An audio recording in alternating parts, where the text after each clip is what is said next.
Salutare și bine v-am găsit la un nou episod din podcastul Sailing Xperience. Acesta este un episod special pentru că va fi în engleză în totalitate și este de asemenea special pentru că îl avem invitat pe Roman. Roman este un Yachtmaster Ocean și pe lângă această minunată calitate pe care vi-o doresc tuturor, este și Chief Instructor la Corfu Sea School, una dintre cele mai bune școli cu care am lucrat până acum. Să-i spunem bine ai venit lui Roman și de acum vom trece la limba engleză. Hi Roman, welcome to our podcast.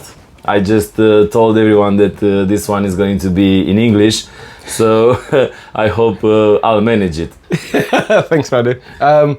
Yeah, my Romanian is terrible, so it's I think it's better being English because otherwise it's going to be you talking. Yeah. Or we can, you speak in English, then I do some translation, and then we speak. But no, it's too much. We'll use the automatic subtitles. Okay, cool. Use some AI to make us look beautiful. We need to, man. Yeah. Need to. I mean, it's this is the kind of job that you always sunburn, you always Yeah.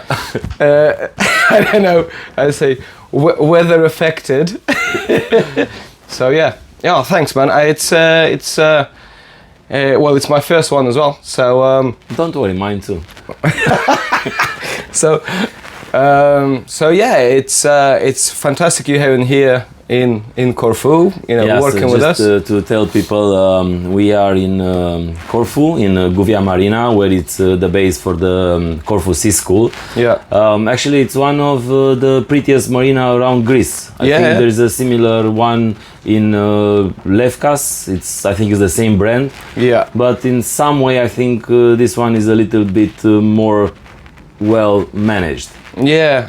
I think it's one of the oldest ones because well before I started sailing here, it used to be just a natural bay. Oh, really? So then they did the concrete around, and then I think it started from I think it's like 400 berths, and now it's like 1,500. Oh yeah, that's a big marina. Yeah. So yeah.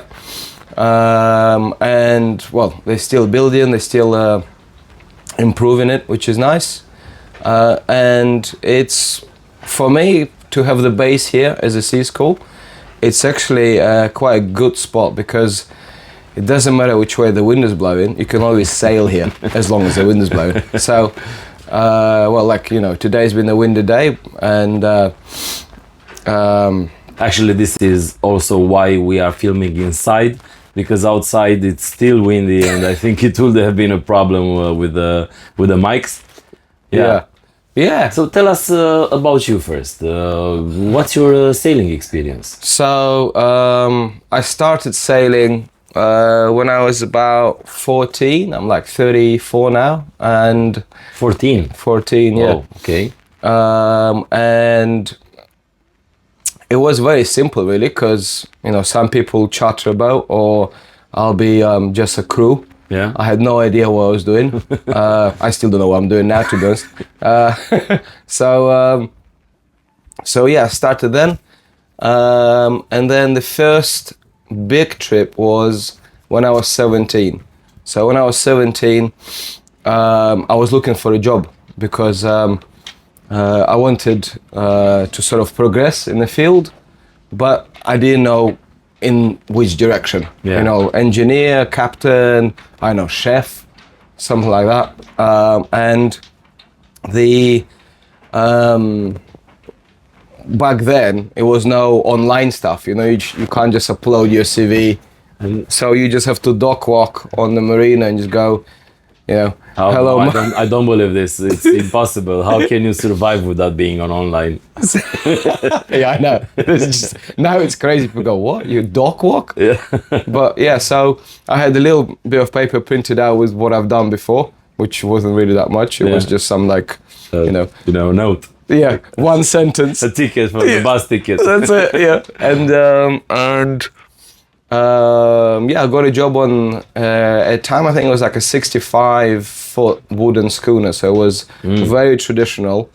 And the captain at the time he said, look, I'll teach you as we go, but you have to understand that I can't pay you as much, which was, for me, as long as I can get on the boat and get the experience. But where did you start? From here, yeah. Okay. So we start from here, and we went to Palermo, and basically cruised around the, I would say, the west side of Italian boot. So Amalfi Coast, Olbia. I can imagine being 17 and having this experience changed your life. Actually, it was why I'm doing it now, because the captain wasn't just a good captain; he was also good fun, and he was like a keen fisherman. Yeah. So we start fishing as soon as we went out. Yeah. And I'm not joking. Like literally about a day in the trip, we caught like a 20-kilo tuna. Oh wow! And from then I was like, right, this is like really cool. So later in the trip though, I saw a whale. A proper whale. And back then I think they were monitoring them. So because there wasn't many, and I couldn't believe the size. The animal in the water was just, it was breathtaking. And so the whale came so deep into the. It was, man. I think it was like 30 meters away from the boat, something like that. Wow. So I saw it. I took a picture on my phone, which was, I don't have it now, but that sort of image of that trip got me into sailing. And although it was a very laborious boat, because it was old wooden boat, so the sails wasn't going like we know now. We had a wooden mast with the wooden rings around, and then the sail goes up and down. No, it was no sliders or fancy little bearings that go inside the mast. So it was just plain so you have to pull, and it takes time. It was that. And after that trip ended, I had enough miles to do my Yachtmaster offshore ticket. Yeah. Back then, and I was old enough, so I did my offshore sailing exam. And on the sailing exam, there was another captain that were looking for crew. And he was building a one-off custom sailing yacht. So it was a aluminum ketch and one of my favorite hull colors, which was midnight blue. The boat looked really good. So he said, "Look, I'm planning to sort of finish the boat by the end of the year. So if you're still interested in crewing, then we'll talk." So I thought a year was maybe yes, maybe no. So I actually started working for Gouvier Marina as a marinero. So I was helping, helping the yachtsmen parking their boats, allocating berths, stuff like that, as teaching for Corfu Sea School. So I would do like a day shift with Corfu Sea School, just doing basic courses, like pile boat and stuff like that. And then my night shift was with the marina. So busy times. Yeah, but I don't know. Like for me, like the thing was at a time that I had to work. Like there was no, there was no other sort of options, to be honest. So, just before we go a little bit further, I'm telling people, and I also told in previous episodes, that if you want to join this industry, I think you just need to start.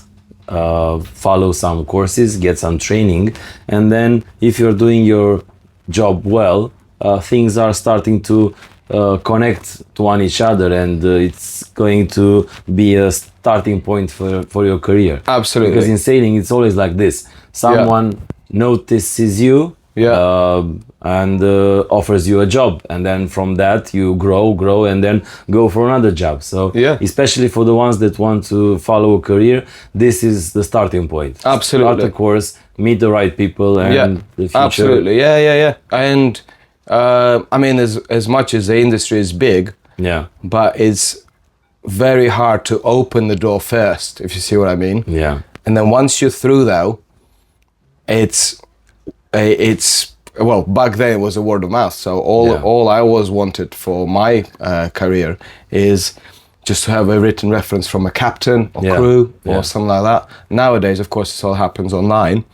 But yeah, absolutely, you have to. There is, even if there are shortcuts with some bits, you still have to go through the nitty-gritty bits. Yeah, and to take the whole ladder of escalating to the desired position. Absolutely, yeah. And commercially, like nowadays, you know, with all the new legislation and stuff, it's hard because not many boats are now private. The boats have been owned by a company, so then it's a commercial boat, so you have to have a commercial ticket. Yeah. So all of those implications together require a higher sort of skill. Yeah, or qualification, skill and qualification. Yeah, both. Because otherwise the boat just, you know, can't be insured. So yeah. And so from the aluminium boat that was midnight blue, what happened? What happened next? So with that boat, so the guy came in, right? Yeah. So the guy built the boat and came in back to Guvia, and I saw the boat, how he described it, and I was like, that's the boat. Oh. So then he spoke on the radio coming into the marina, and I recognized the voice. And you, I suppose, just start the small boat, and welcome him. Yeah, so I came up on the little boat from the marina, and I was like, you know, hey George, how you doing? And he was like, I told you you're gonna come here. And I was like, okay, cool. You know, he said, well, you know, tonight if you have time, come on board, have a look at the boat, and we'll chat. Excellent. That was it. So after the chat, I understood that, you know, that's the next step, because I was still chasing that first trip, you know, in Italy and stuff like that. So I thought, okay, you know, what's the next step? How can I progress? Yeah. And that was the boat. It was a modern boat. It was running properly. So the boat was private, or it was private boat, charter? No, just private boat, and it'll be friends of the owner who'll come, or family. Majority of time, to be honest, it'll be family. And his idea was to sail around Greece. Yeah. So he loved the idea about Greece. I mean, who doesn't, you know? And for 2 years, I stuck with that boat, sailing around Aegean, Ionian, and by the end of the trip, we did a bit of Croatia and a bit of Montenegro. So your miles just, you know, started to build up more and more. Yeah. Because I suppose in 2 years, you travel a lot. Yeah. Greece is really big. We would do, I would say, the smallest hop, probably about 30 to maybe 50 miles. Yeah. And then the biggest hop will be about 150 odd. So sometimes the owner would be asleep and we'd travel through the night, and his thing was to wake up in a different bay. I mean, okay. So why not? Woke up like this, like Instagram reels and all that. That's it. Yeah. So and it was nice. And so from that relationship, after the first year, I proved myself that I could do the job. So majority of the tasks and watch keeping and running of the boat was on me. So we would rotate with the captain. Yeah. So after that, we were in Athens. The boat was based in Athens due to some of the refit issues we had to do. And my contract was due, and I was looking for a next boat, and I was looking for something different. And at a time, I mean, I think it's still current now, but the salaries on the motor yachts were a lot higher. Bigger than, Yeah. And I thought, right, okay, maybe I just do 1 year on the motor yacht. It'll look better on my CV because then I have both types. Yeah. And see how it goes. So I found a super yacht agency in Athens. I had an interview with them, and my next boat was in south of France, in Nice, and it was a Perry 90, which was a little bit different from a 75-foot boat. You know, one boat had like 700 horsepower, the other one had 2,000 horsepower. Yeah. So one boat drank 50 liters of fuel, the other one did 150 per hour. Yeah. So it was a challenge, but that job didn't last because the owner was sailing the boat, so we only did like 4 months or just a season. And once the boat was sold, I was just basically a relief captain for a new crew. Yeah. So tell me more about being a relief captain. Is it like a way of part-time captain, or you just stand by when the main captain is there? How does this work? For me, it was a bit sad because, of course, you spend so much time making the boat better. Yeah. You know, improving and going through all the little problems with the boat, and then you just have to give it to somebody else. Yeah, and to sail it actually. And then you just go, well, you know, that's it. So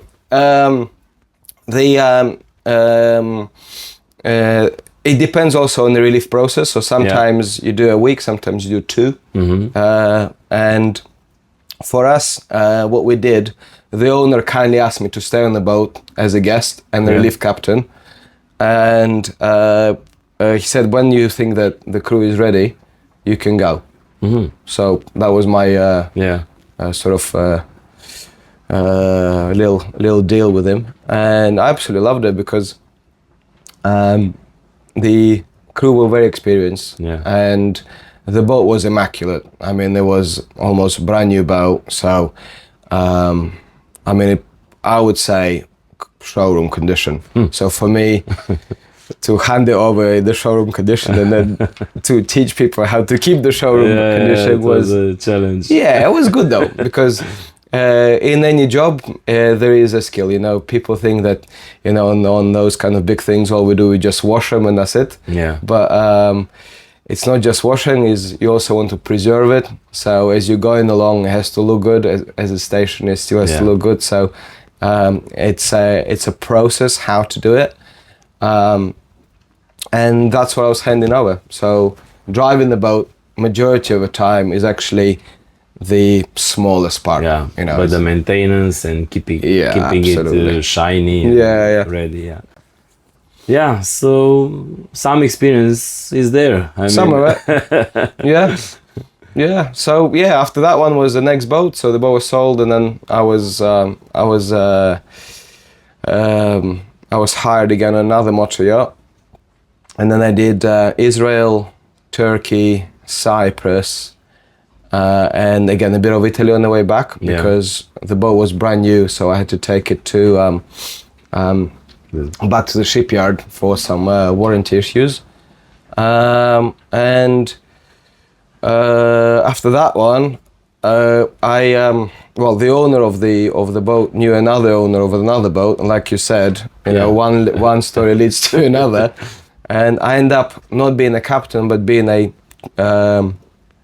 bosun on a 52-meter boat. Okay. Yeah, so big jump, and it was new challenges again. So loads of equipment, loads of stuff to learn. Again, the boat was run by a captain from UK who was very experienced for his age. So for me, it was a fantastic to just learn from him. Part was the handling of the boat. So what we decided to do with him is, as you know, you got your RYA qualifications, but there is also MCA qualifications. So a yacht master is equal to the I think 200 GT. 200 GT. So it's the same as a MCA yacht rating. Yeah. Okay, but it's been judged differently. So the captain on the boat is your examiner. So basically, you study by yourself. You go through a process. Yeah. You have a limited time to complete it. But some of the modules on that process was driving the boat and docking the boat. Oh my God. So 52 meter boat, 530 tons. Yeah. And we were in Genoa in Amico shipyard. And so it came time to that module where, you just, you have to dock it under the supervision, of course. Yeah, of course. But it was kind of funny because the delay from neutral to forwards is about 8 seconds. Oh my God, 8 seconds. So you press it, you count, and then you hope it moves, but it's 500 tons, you know. So it's like, ooh. And then you hope it stops. Yeah. So timing was crucial, communication with crew, all of that good stuff that, you know, we all teach through the RYA syllabus anyway. And yeah, so once I did my MCA yacht rating, I was quite happy with that because it was again something new, you learn, and by that time, I think we were due to cross the Atlantic, and that was my first crossing. So it was from Italy to the San Martin via Tunisia. Yeah. So it was with that 52 meter bow. Yeah. And basically the idea was to break into stages, and some of the crew would just fly there directly, and some of the crew would sail there. So we decided to sail. I decided to sail because I thought, you know, it's the first time, I've never done it, why not? And I get the chance to do my astro navigation, exactly, yeah. And then if I mess it up, I got another chance to go back and do it again. So yeah. We sailed there across, and to be honest, it was really flat, and it's not like in the movies where you always see people sort of crash and capsize and you get we just, oh my god, yeah, boring alert. But on the way back was interesting. So we sailed there, and the most fascinating thing about that trip, you get used to see sea and nothing else. Yeah. Even though the route was quite common, but we didn't have a bow in sight throughout the entire 12 days of that passage. So yeah, you know, also it happens when they take the arc. Yes. So they leave like 300 bows. When they never see each other after 2 days or 3 days, they disappear. So everybody, it's alone. It just shows how vast the sea is, and you know that ocean is amazing. But being on that 52, I'm sure that you can have started the LCD TV, put some video. I had some movies on it. Yeah, so I think you cannot complain about seeing. It wasn't as comfortable as everybody thinks, because when it was choppy seas, we had to carry on because you carry only limited amount of fuel. So if you don't make the speed, you're not gonna sail there. So we had to, you know,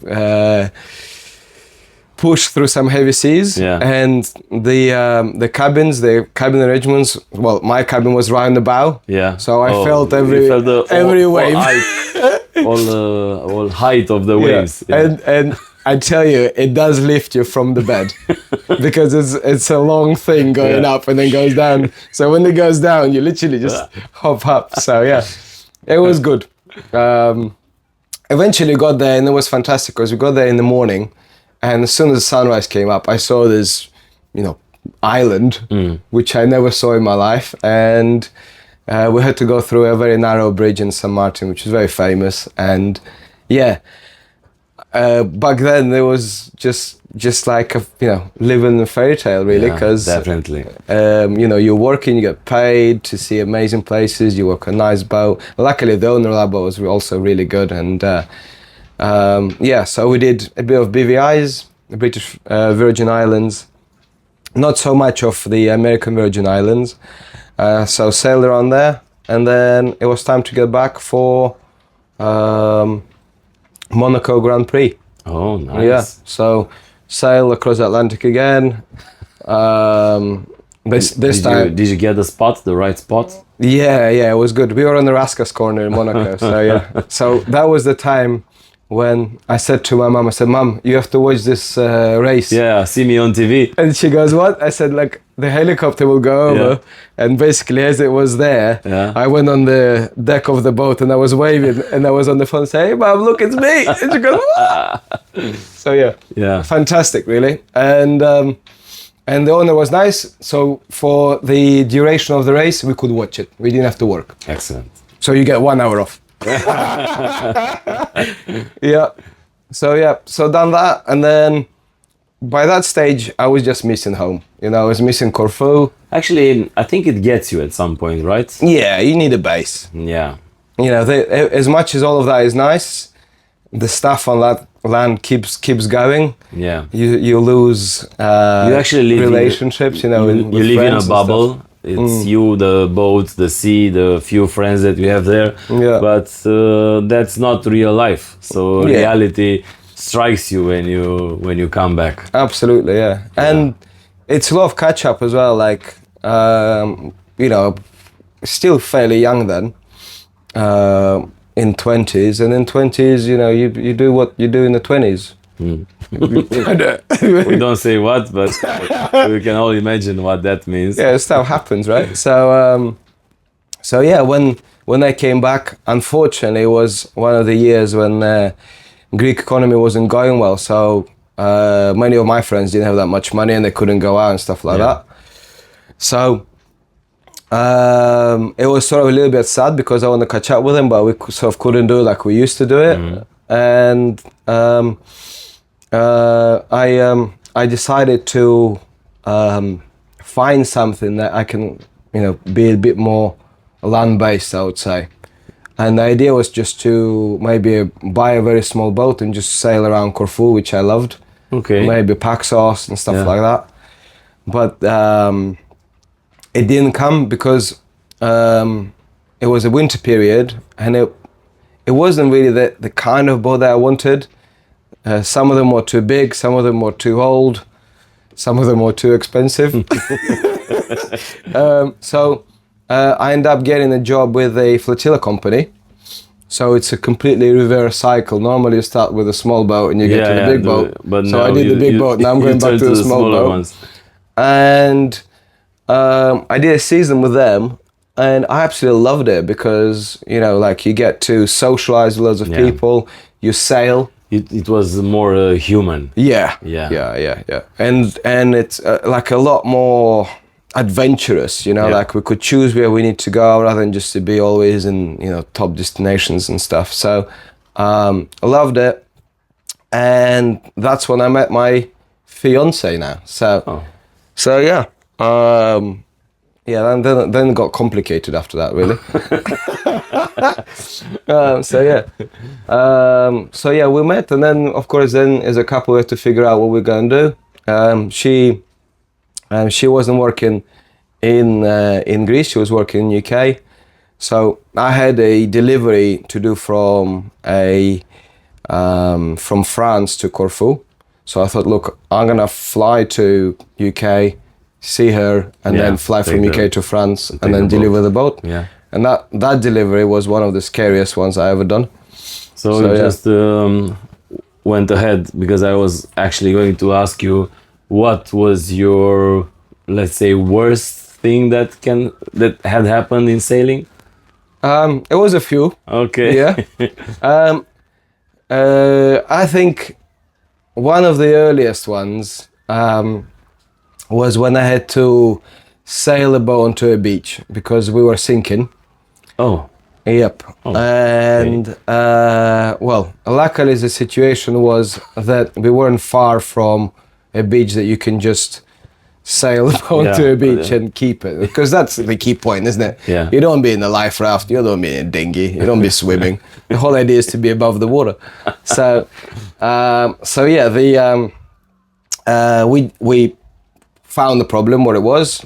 We tried to fix it, but it was the boat a leak. It was something from a damage. Yeah. So let's put it this way: it was a faulty component that we couldn't manage, but we could maintain the leak and pump the water out. Yeah. But eventually we would lose. Yeah. Right. And so I was sailing the boat onto this into this bay. And you know, it was a nice like Greek bay, and it's like, you know, people swimming and yachts are on anchor having a bit of food or something like that, and then there's us literally leaning over as hard as we can, full sail, because the engine is not running anymore because the water is above the batteries and stuff, so you can't start the engine. And so sail the boat onto a beach gently as I could. Luckily it was actually no damage whatsoever when we landed on the beach. and got the water out, found the problem was, found the part, fixed it, and pretty much the next day we were out again. Oh, so you managed to pull it back. Yeah, but the funny thing was the funny thing after that, what we fixed was that the one of the rescue beacons, the EPIRB, has found a bit of water. Oh, so he activated it. So it's activated itself, but because we had no electronics, no VHFs, because everything was submitted. So my phone was ringing, but I was just, I was busy saving the boat a little bit.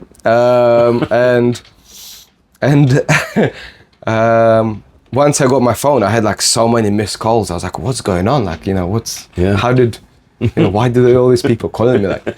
So anyway, I picked up the phone and said, hey, are you all right? One of my friends. And I was like, yeah, mate, yeah, why? So, hey, well, I'm in Paxos, and apparently we just received a mayday call from a boat that you are sailing on. Yeah. I'm like, how did you receive that? They don't know, because they can't like contact, and they say your last known position. Yeah. So where is the boat? I said, well, I'm on the beach, like, we were. So he's like, actually, you have it. And he's like, it must be your EPIRB. And I was like, right, okay, where is this thing? So we found it. It was wet. Yeah. And I had to call the Coast Guard, and they said, look, can you just damage it so it doesn't transmit anymore, because everybody is looking for you. Oh wow.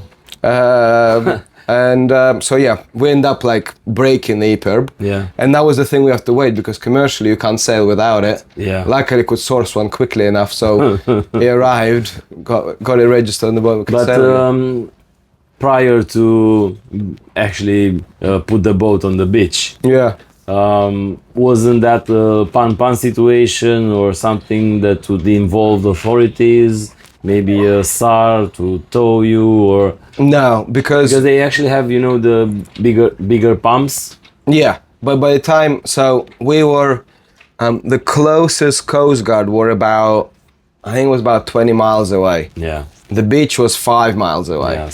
So by the time I get there, even if I was doing like 4 or 5 knots, and the speed was going down because the boat was filling up with water. So I just decided to go for that. Yeah. That was one of the things. And I mean, I'm here to tell a tale. So, but that was interesting because you read it in the book, you maybe see it in the movies, but when you have to do it, it's different. It's for real.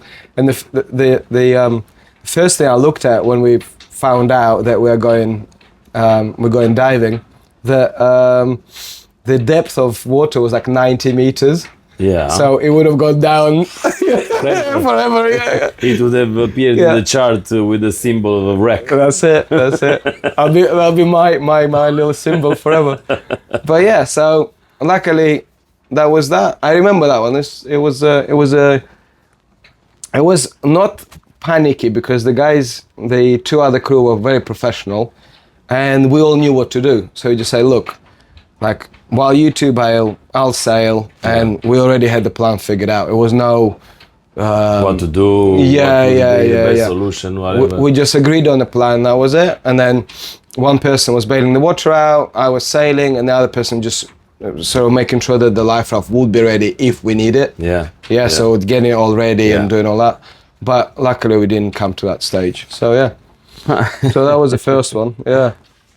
Before you go to the second one, let's change the subject a little bit. Tell me your relationship with Corfu Sea School. Corfu Sea School. So for the last 4 years, I think now, I've been the chief instructor for the school. But the school started with just one boat. And my stepdad, Steve Hills, he's the principal of the school. And it was the first RYA school in Greece. That's awesome. Yeah. So the oldest RYA school in Greece is Corfu Sea School. Yeah. More than 30 years or 30 years? I think so. I don't want to ask him because he might get offended.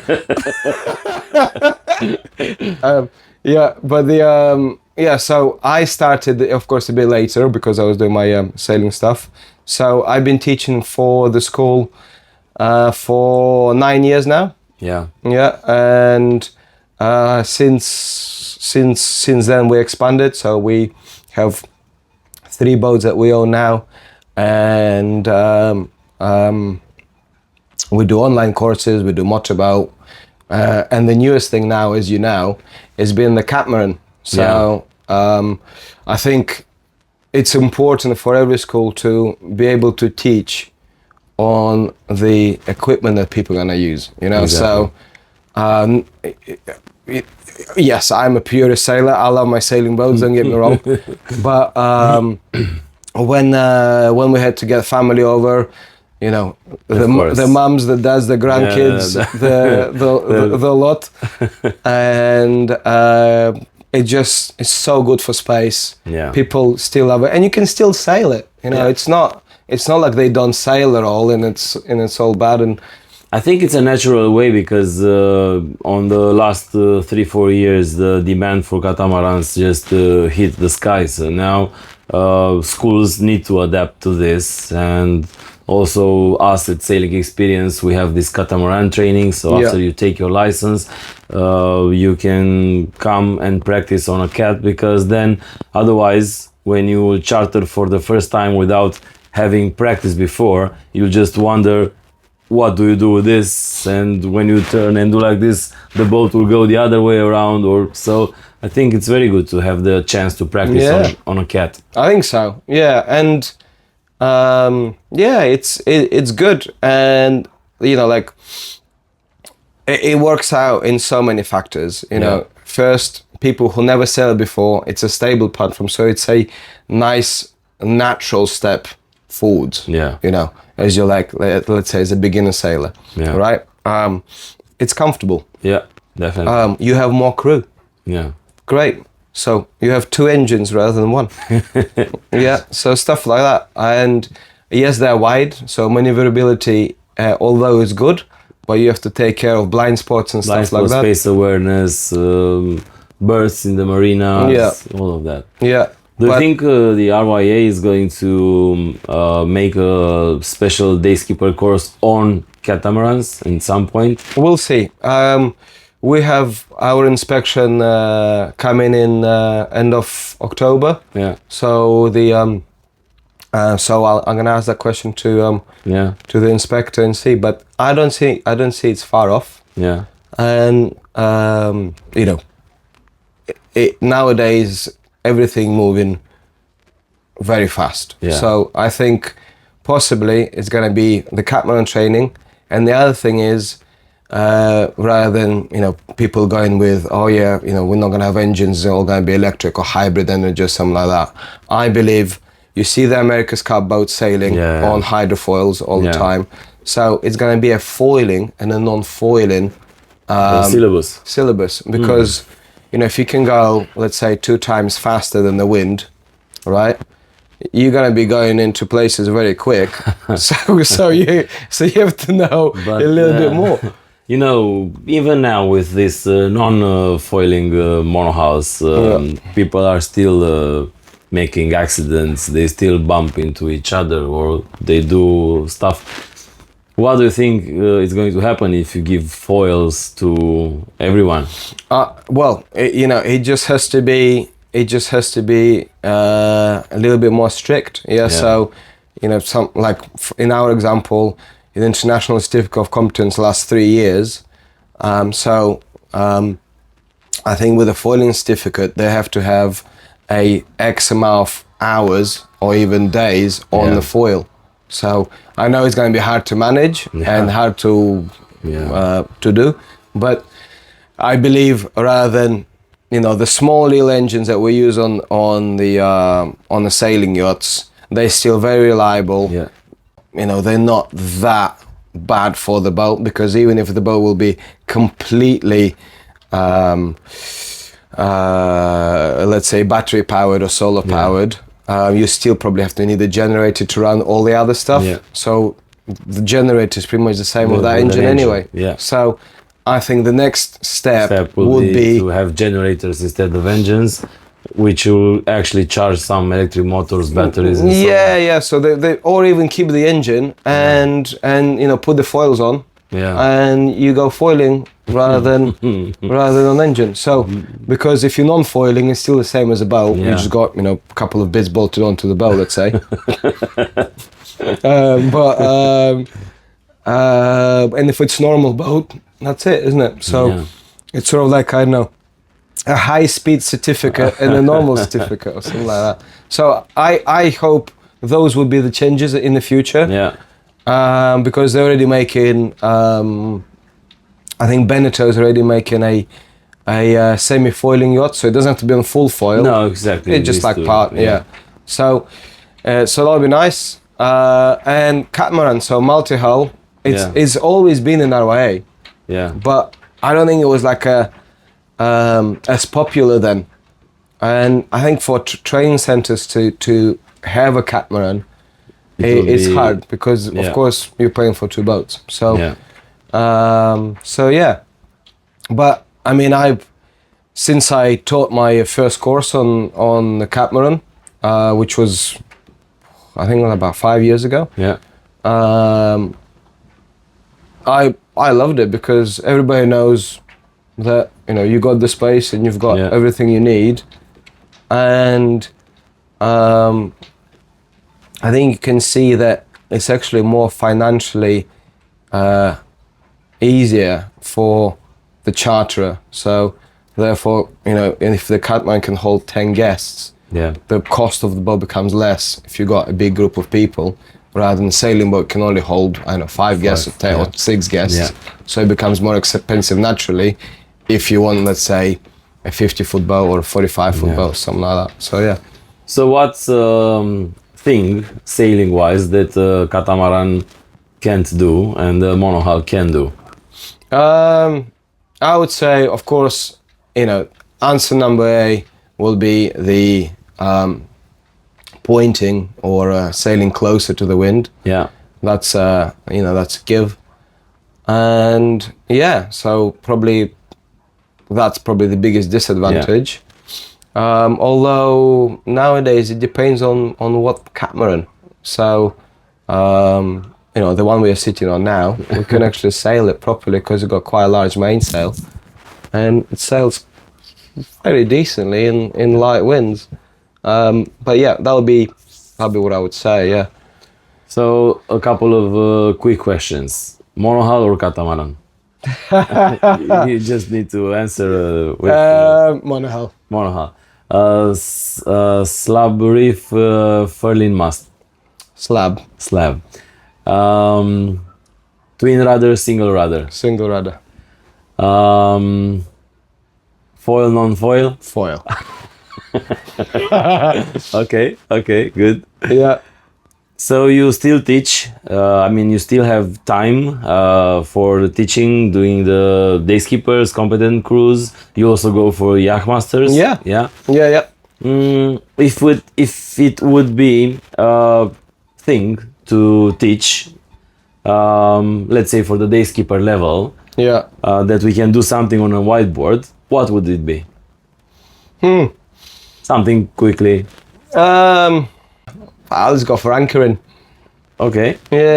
Anchoring in a bay, anchoring stern to the mad mooring anchoring, or? I would say anchor in the bay, Yep. Okay. So Roman, how do you do your anchoring? So my advice with anchoring will be very simple. And this is purely classic bay, let's say like that. This is in Corfu? Could be, Okay. Could be anywhere. And I think first key point is to find a good area. So you want a nice sheltered area, and I prefer to anchor in depth less than 10 meters. Less than 10 meters. Less than 10. Any modern boat will not carry as much chain to anchor any deeper. So anywhere less than 10 is good. And of course you want to check tide if you're in tidal areas. Let's not complicate things. We are in this nice Mediterranean area. Perfect. Garitza Bay. That's it. My favorite. Right.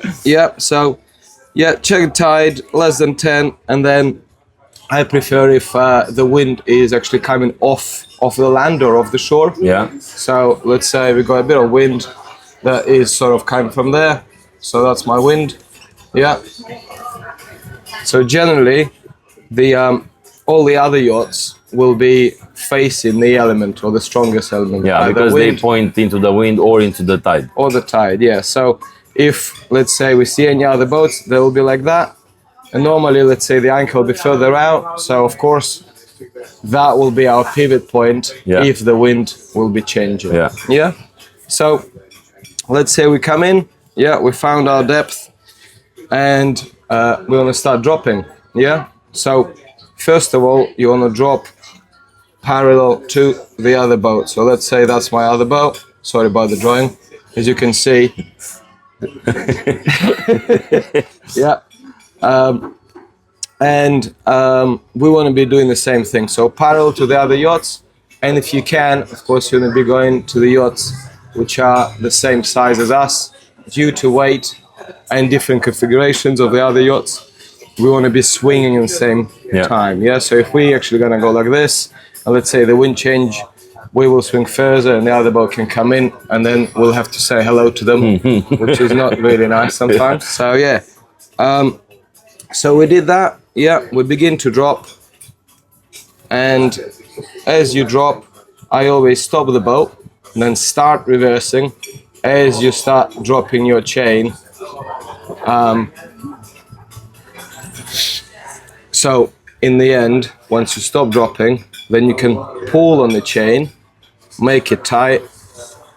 So we set that anchor, so we dig it in, yeah? So actually, the moment when you stop the boat, drop the anchor and go slowly on reverse, you allow for the chain to have a nice shape on the bottom of the sea. Instead of dropping like 30 meters in one place, and it will be just a big pile of chain there, which can cause actually problems. Yeah. So this is very good. Yeah, exactly. Interesting. And again, as you know, majority of the anchors will have sort of that profile, right? So that is the arm of the anchor.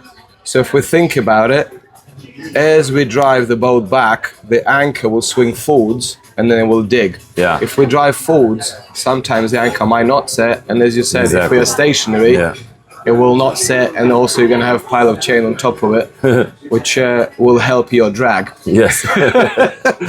Okay, so once we set the anchor and it's all good, you want to double check your weather. Yeah, so check the forecast again, because sometimes again the wind can swing around to the opposite direction, so you know you got enough swing room in the area.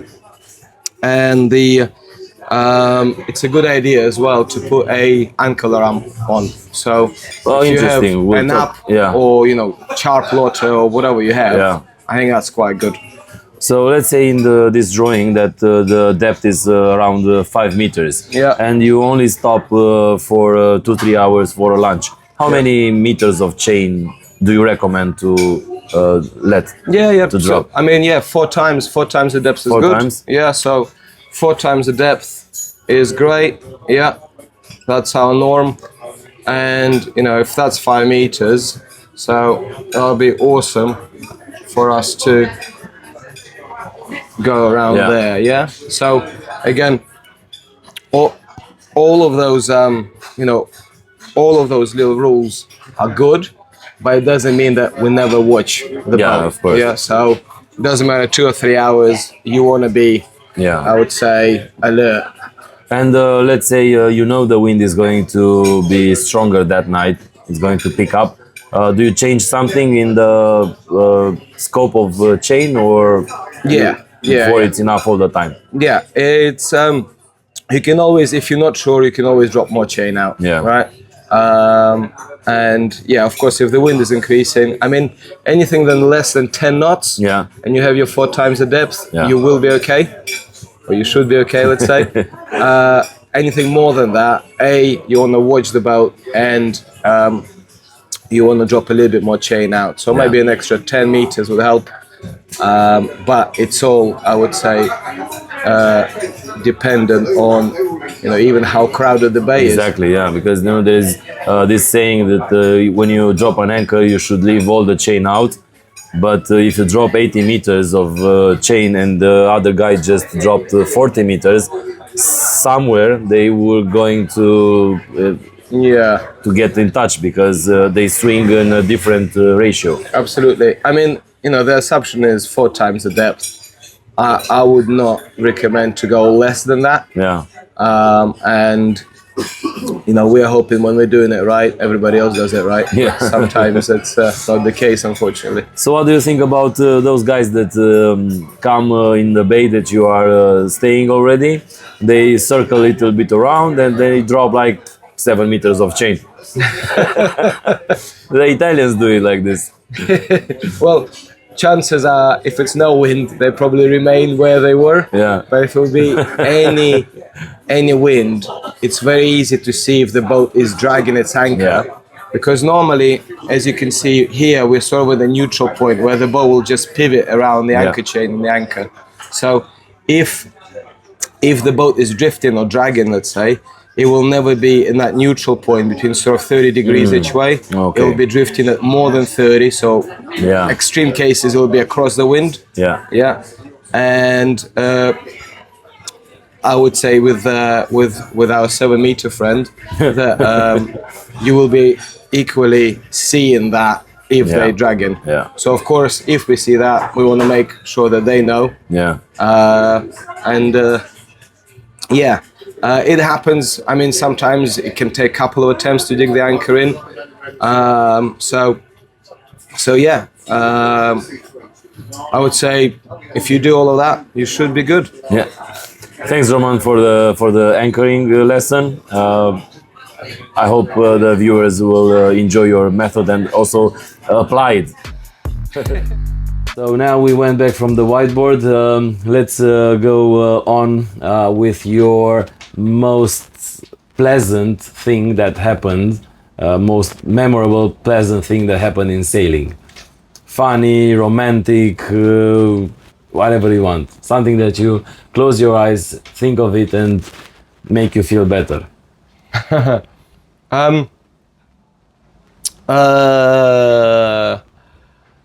I would say I think it was 3 years ago. So 3 years ago, 2 things happened. One, I proposed to, my fiance now. She said yes. But I don't know. You were lucky, actually. Maybe. She said maybe yes. And the other thing, I sailed in the highest wind speed that that I ever encountered, put it this way. Which was what? It was 50 knots, 50 give knots. or take. Yeah, I'm not counting the 1s and 2s now. No, So, of course. And that was the job that the captain called, and I was just, again, that would be like a delivery crew. Yeah. So I would either take over from him, and it was funny because we actually delivered the boat together from Corfu to Mykonos in August, and it was nothing. There was no wind. In August. It was okay. Yeah. No wind. Yeah, and the boat was a 76-foot boat, and he said to me, "Look, if you're gonna be free next week when the charter is over with the guests, can you give me a hand delivering them back?" I said, "Yeah." I looked at the schedule and I was free, so I flew back, and a day later he called me and said, "Look, it's too windy for charter. Can you fly back and we're just gonna deliver the boat back?" I said, "But if it's too windy, why How can I take it back?" And said, "Well, we can do it because it was next charter, booked already, and you know how it is. It's relentless, isn't it?" So I flew there, and we went for dinner with the captain. I said, "Look, it's it looks like it's gonna be like 56, 50 knots of wind. So it's a famous weather in the Aegean, as you know. Once it starts, then it never stops. A beautiful northwesterly wind." And he said, "Look, I sailed this boat. The highest I sailed in this boat was 65 knots of wind. So 50 will be okay." I said, "It's close reach, So we are beating into 4.5, 5 minute swells. Wow. And 50 knots. under sail. And to be honest, it wasn't even deeply reefed, that boat. It was just like, you know, it was just, Oh, so you didn't have like a storm sail or something? no, It was no, like nothing's like standard sails. well, standard sail. They were Kevlar, you know, like okay. Kevlar sails. Yeah. Reefed. Yeah. One was just a jib, and the main was slightly reefed on. And with those boats, you play with hydraulic tension, and you know, like you have a sail plan. So for particular Each, wind, you need to put the specific amount or so type of sail. so yeah, when we went there, you know, we went out and start sailing, and I just could not believe it, because you know it started from 30 knots, and as we went out it was 35, 45, and then once I started seeing 50s, and we kept going at, you know, 10, 11 knots at wind. I just absolutely loved it, because I was wearing a life jacket, of course, because it's just two of us, and you are clipped on because there's a lot of water going over the hull. And literally it's like a swimming pool up to your knees with water. But I was in my swimming shorts. So it was amazing, really. But at that speed that you made, and with all this boat, was it like a comfortable ride? Or it was a tough ride? Because no, it wasn't tough, right? you know how it is on a 40 foot when you have 25 knots upwind with 2 meters waves. So it wasn't. It was like, put it this way, it was comfortable, but you have to be very careful, because you feel the weight of the water when the waves hit over the bow, and it's a lot of spray, because you know, every, I would say 3 or 4 seconds, another wave comes in. So I mean, I put it this way, it was one of the times when I thought, wow, this is just amazing to see a sailing you're doing this, right?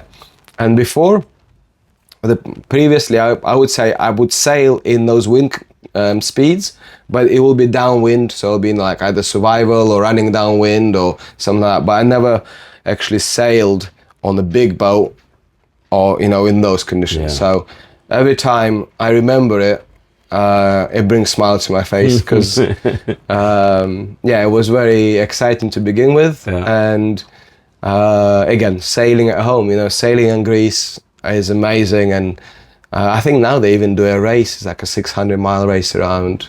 They do. Yeah. So I'm thinking about it, because if I have time and if I can do it, I think that's one of the races I would do. Yeah. Interesting. So I always say the bigger the boat, the better. The more problems you have. and more expensive ones. Yeah. So we reached to our part of the podcast where we have the contest. So the question for this episode is: what does a sailing boat has in terms of rigging that the catamaran doesn't? Okay, so leave your answer in the comments, and we will randomly choose the correct answer. And as you know, the book Tips and Tricks of Studies is going to be yours. So as we are getting closer to the end of the podcast, and it was very interesting, what's the funniest what's the most often asked question when you have your students at whatever day skipper or yachtmaster or whatever course you make? The most often question. Where is my accent from?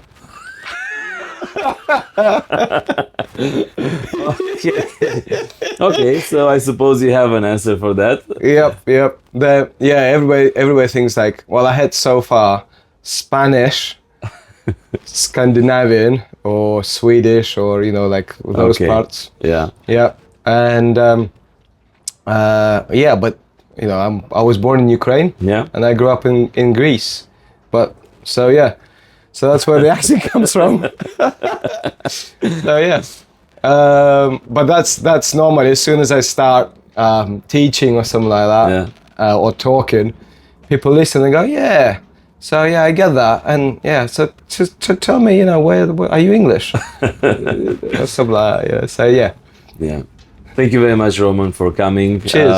Thank you, Radu. Hope to see you next time, and hopefully next time we can be outside, maybe sailing and doing some nice videos. Absolutely, mate. Yeah. Thank you very much. Thank you for having me. And yeah, it would been a pleasure. Okay, thanks.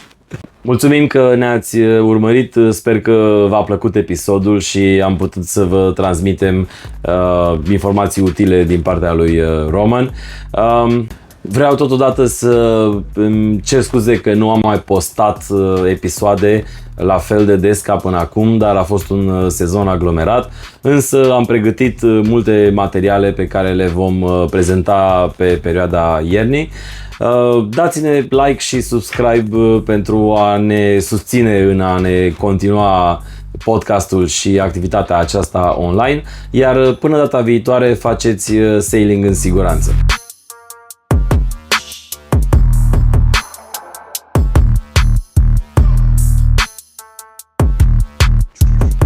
Done? Done.